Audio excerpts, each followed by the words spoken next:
High-profile hacks. Between 2001 and 2003, Adrian Lamo infiltrated companies like Yahoo, the New York Times, Microsoft, AOL, Bank of America. One of his most famous hacks was breaking into the New York Times intranet. He gained access to their internal systems, added himself to their expert source database, and even used a LexisNexis account reserved for staff research. Afterward, he faxed the New York Times a list of the vulnerabilities he'd discovered, claiming his intentions were good.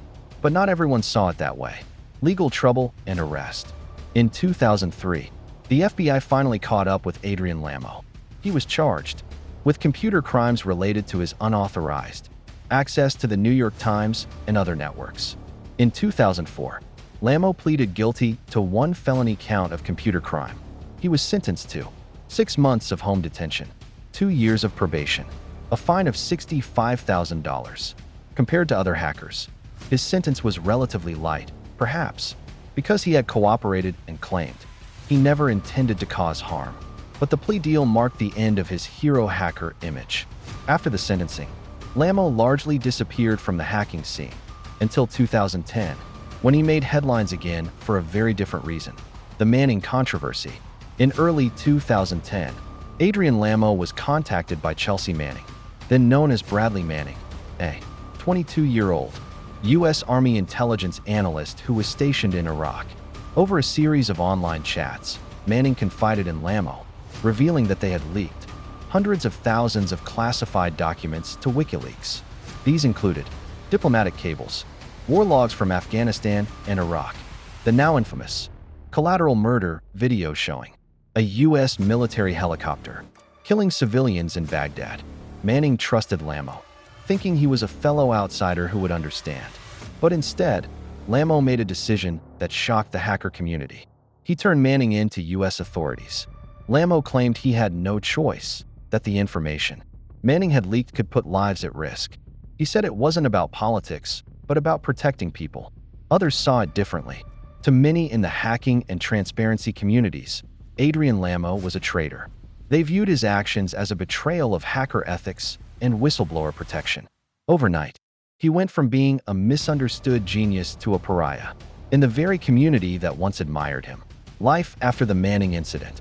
After the incident, Lamo received death threats, was ostracized, and became even more of a recluse.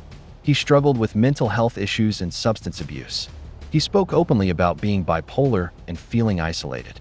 In interviews, he defended his decision to report Manning, saying, "I believe in right and wrong." Manning crossed the line, but it was clear that the decision had taken a heavy toll on him. Over the next few years, Adrian lived quietly, avoiding the public eye. Occasionally, he would surface online, posting thoughts on cybersecurity, politics, or personal struggles. A mysterious death. On March 14, 2018, Adrian Lamo was found dead in an apartment in Wichita, Kansas. He was only 37 years old. No cause of death was immediately released, but officials later stated it was likely due to complications related to drug use and health issues. Friends reported that he had been dealing with serious physical and emotional pain in the years leading up to his death. His passing brought a strange silence to one of the most divisive figures in modern hacking history. Legacy, hero, villain, or victim. The story of Adrian Lamo is filled with contradiction.